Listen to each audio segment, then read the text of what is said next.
రాబోయే రోజులు భారతీయ జనతా పార్టీ అని ఒక సంకేతం ఇచ్చే విధంగా నాయకులందరూ ప్రసంగించారు.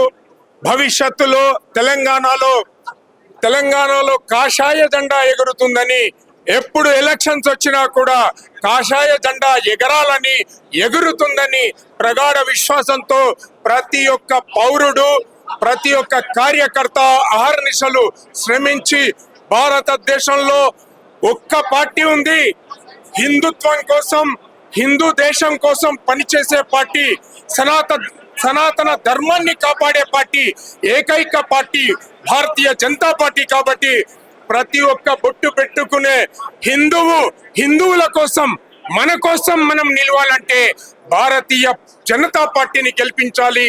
అది దేశంలో ఏకైక పార్టీ. కాబట్టి మిత్రులారా, ఈరోజు ఆవిర్భావ దినోత్సవం సందర్భంగా ఎంతో మంది ఉత్సాహవంతులు, ముఖ్యంగా యువకులు మొత్తం ఈ యొక్క భారతీయ జనతా పార్టీ వైపు చూస్తున్నారు. మీరు చూసినట్టయితే దేశంలో మరి దాదాపు 19 రాష్ట్రాల్లో ఏకదాటిగా కాషాయమయం అయిపోయింది భారతదేశం.